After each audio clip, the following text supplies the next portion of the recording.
Mr. Gary Schisler was once employed by a commercial air freight carrier years ago, and is also a military veteran, and we thank him for his distinguished military service. Many years ago, he contacted us about a next-day air shipment for his personal hobby. At that time, our small business was extremely busy, actually swamped with phone orders from other customers.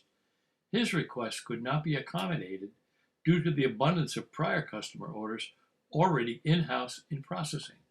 There was no other reason that we would not comply with his request.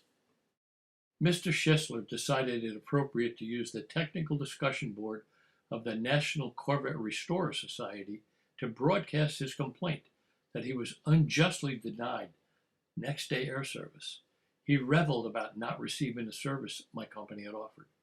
The nature of his denunciation, however, did not explain that the next-day air service was denied due to the logistics of that day's order volume.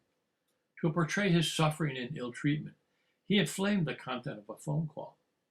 My policy is to never engage in telephone arguments.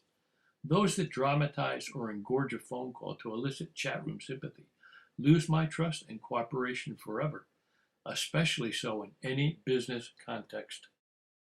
Sometime later, he called to place another order. This short video shows how this mail order software works. First, the zip code and last name are entered. This brought up his identity in the note, no orders per GC. As soon as his identity was established, he was informed that no order would be taken. Once you're identified, you're politely provided with a farewell goodbye. There's no debating, no arguing, no discussion whatsoever.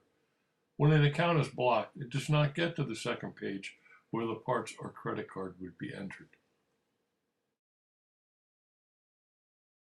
Mr. Schisler again felt compelled to broadcast this contact upon the technical discussion board of the National Corvette Restorer Society chat room. However, he did not tell the truth regarding this conversation.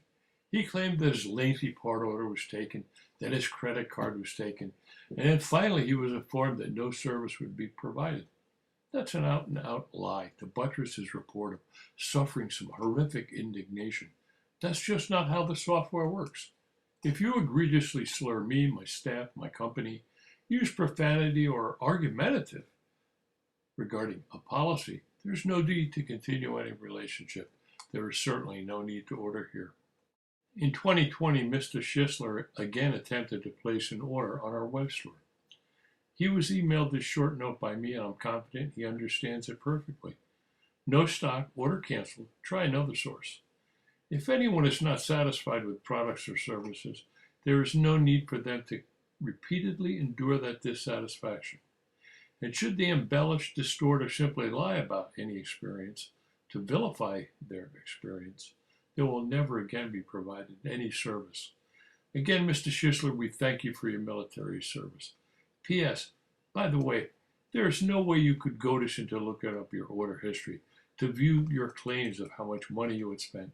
We value integrity and truthfulness, not the almighty dollar, or we would have taken your money in a heartbeat.